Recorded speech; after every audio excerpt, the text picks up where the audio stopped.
ہمارے ساتھ تعاون کیا ہے۔ BAM Public School, Gwadar, a school of business and leaderships.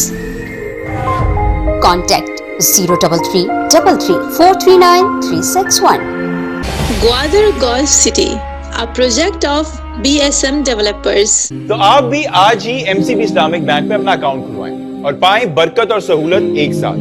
یہ وقت کی ضرورت بھی ہے اور ہماری ذمہ داری۔ MCB اسلامک بینک، بابرکت بینکاری ہماری ذمہ داری۔ New Metro City, project of BSM developers.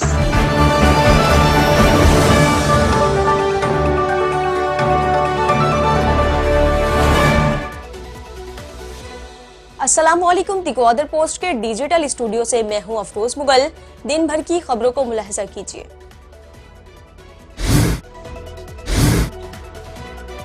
Gwadar سے تعلق رکھنے والے نوجوان نعمان اسحاق کو گزشتہ سال 7 نومبر کو ڈھوریا گوادر کے مقام سے لاپتہ کیا گیا تھا۔ ان کی بازیابی کے لیے ان کے اہل خانہ گزشتہ 2 روز سے گوادر فش ہاربر کم منی پورٹ کے مین گیٹ کے سامنے احتجاجی دھرنا دیے ہوئے تھے۔ اہل خانہ کا کہنا تھا کہ انہوں نے انتظامیہ سمیت مختلف اداروں کے ذمہ داران سے نعمان اسحاق کی بازیابی کے لیے مدد کی اپیل کی، لیکن کوئی سنوائی نہ ہوئی، جس کے باعث انہیں مجبوراً احتجاج کا راستہ اختیار کرنا پڑا۔ دھرنے کے دوسرے روز شام کو ضلعی انتظامیہ کی جانب سے additional deputy commissioner general doctor Abdul Shakoor نے مظاہرین سے کامیاب مذاکرات کیے۔ مذاکرات کے دوران اہل خانہ نے ضلع انتظامیہ کو نعمان اسحاق کی بازیابی کے لیے 1 ہفتے کی مہلت دے دی اور اپنا احتجاج مؤخر کرنے کا اعلان کیا۔ بلوچستان کے ساحلی شہر گوادر سے تعلق رکھنے والے سرور بلوچ نامی ماہی گیر اپنے بیٹے اور ایک ساتھی کے ہمراہ 2 روز قبل شکار کے دوران کشتی سمیت لاپتہ ہو گئے۔ کشتی کی تلاش کے لیے مقامی ماہی گیروں نے گوادر، گنز، چیونی اور پسنی کے ساحلوں پر کوششیں شروع کر دی۔ سخت موسمی حالات اور سرد ہواؤں نے ان کی حفاظت کے بارے میں خدشات پیدا کر دیے، جبکہ ساتھی ماہی گیر کشتی کے انجن فیل ہونے یا تیز لہروں میں بہہ جانے کا اندیشہ ظاہر کر رہے ہیں۔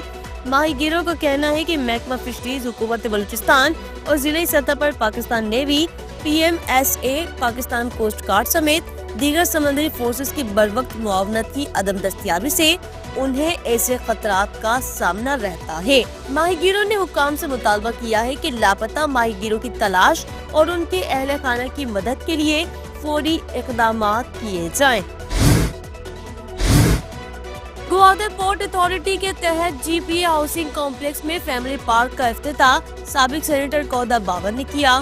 اس موقع پر GPA کے director general planning and development engineer Dawood Kalmati, میر کاروان کے سربراہ میر ارشد کلمتی اور دیگر اہم شخصیات بھی موجود رہی۔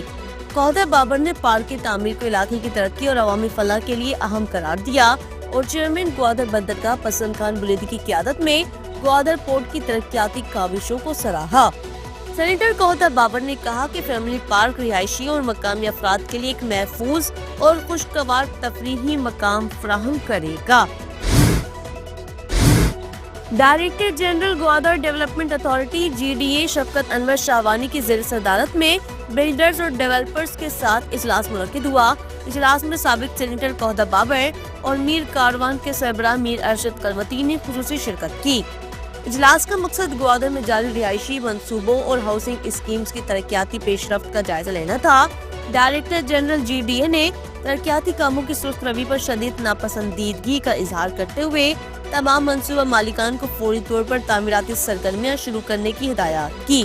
DG شاہوانی نے 2025 کو گوادر کا سال قرار دیتے ہوئے کہا کہ اس سال new Gwadar international airport, central business district اور اسپیشل اکنامک ڈسٹرکٹ جیسے 3 اہم منصوبوں پر کام کرنے کا آغاز متوقع ہے، جو علاقے کی ترقی کو نئی جہت دیں گے۔ سابق سینیٹر کودہ بابر نے اجلاس میں گوادر کی ترقی کے لیے حکومتی سطح پر سرمایہ کاروں کے مسائل حل کرنے کی یقین دہانی کرائی۔ بلڈرز نے گوادر میں لائبریری کے قیام کے لیے مالی معاونت فراہم کرنے کا وعدہ کیا۔ نیشنل پارٹی کے وفد نے رکن سینٹرل کمیٹی محسن بھٹو، خدا بخش سعید اور سابق سٹی چیئرمین حکیم بلوچ کی قیادت میں پسنی فشریز ہاربر اتھارٹی کے ملازمین کے احتجاجی دھرنے میں شرکت کی۔ وفد نے ملازمین کی تنخواہوں میں کٹوتی کو غیر منصفانہ قرار دیتے ہوئے شدید مذمت کی۔ اور 6 ماہ سے تنخواہ کی عدم ادائیگی کو ظلم و زیادتی سے تعبیر کیا۔ وفد نے کہا کہ مہنگائی کے اس کھٹن دور میں ملازمین کو تنخواہوں سے محروم رکھنا ان کے معاشی مسائل میں مزید اضافہ کر رہا ہے۔ انہوں نے صوبائی حکومت اور متعلقہ حکام سے مطالبہ کیا کہ پسند فش ہاربر کے ملازمین کی 6 ماہ کی تنخواہیں فوری طور پر ادا کی جائیں۔ نیشنل پارٹی کے وفد نے یقین دہانی کرائی کہ وہ ملازمین کے مسائل کو حل کرنے کے لیے اپنی جماعت کے MPs اور مرکزی و صوبائی قیادت کو آگاہ کریں گے اور ان کے لیے بھرپور تعاون فراہم کریں گے۔ Deputy district education officer Gwadar Muhammad Hassan Baloch اور زیر پبلک اسکول کے پرنسپل نواز نصیری نے the rise grammar school Gwadar کا دورہ کیا۔ اسکول انتظامیہ نے ان کا استقبال کیا اور اسکول کے مختلف کلاسز کا دورہ کرایا۔ اس موقع پر اسکول کے ڈائریکٹر علی عاقب نے اسکول کی کارکردگی اور تعلیمی معیار پر آگاہی فراہم کی۔ ڈپٹی ایجوکیشن آفیسر نے تدریسی عمل پر اطمینان کا اظہار کرتے ہوئے تعلیم کے معیار کو مزید بہتر بنانے کی ضرورت پر زور دیا تاکہ نئی نسل چیلنجز کا مؤثر مقابلہ کر سکے۔ گوادر میں کھلے مقامات پر کچرے کے انبار شہریوں کے لیے مشکلات کا سبب بن رہے ہیں۔ شہر میں ہر ماہ کئی ٹن کچرا پیدا ہوتا ہے، لیکن میونسپل کمیٹی گوادر کے پاس مناسب انتظامات نہ ہونے کی وجہ سے یہ کچرا نیو ٹاؤن ہاؤسنگ اسکیم کی کھلی جگہوں پر پھینک دیا جاتا ہے۔ یہ کچرا وقتاً فوقتاً تلف کیا جاتا ہے، جس سے قریبی آبادی کو شدید مشکلات کا سامنا کرنا پڑتا ہے۔ پاکستان ماحولیاتی تحفظ ایکٹ 1997 کے تحت کچرا یا خطرناک مواد کھلی جگہوں پر جلانا غیر قانونی ہے، لیکن میونسپل کمیٹی گوادر اس قانون کی خلاف ورزی کرتے ہوئے ماحولیات کو نقصان پہنچا رہی ہے۔ اہل علاقہ نے انتظامیہ سے فوری نوٹس لینے اور مؤثر اقدامات کرنے کا مطالبہ کیا تاکہ ماحولیاتی آلودگی اور عوامی مشکلات کا خاتمہ کیا جا سکے۔ اور مکھوران کوسٹل ہائی وے پر بوزیر چڑھائی کے مقام پر کراچی سے جیونی جانے والا آئل ٹینکر حادثے کا شکار ہو کر کھائی میں جا گرا۔ حادثے میں 2 افراد جاں بحق ہو گئے۔ یہ واقعہ بریک فیل ہونے کے باعث پیش آیا۔ حادثے کی اطلاع ملتے ہی کوسٹل ہائی وے پولیس اور ریسکیو ٹیمیں موقع پر پہنچ گئی اور جاں بحق افراد کی لاشوں کو ایمبولینس کے ذریعے اتھل سول اسپتال منتقل کر دیا گیا۔ دی گوادر پوسٹ پر دن بھر کی اہم ترین خبریں آپ تک پہنچائی گئی ہیں۔ مزید خبروں، تبصروں اور تجزیوں کے لیے دی گوادر پوسٹ کے ساتھ جڑے رہیں۔ افروز مغل اور TGP کی نیوز ٹیم کو اجازت دیجیے۔ اللہ نگہبان۔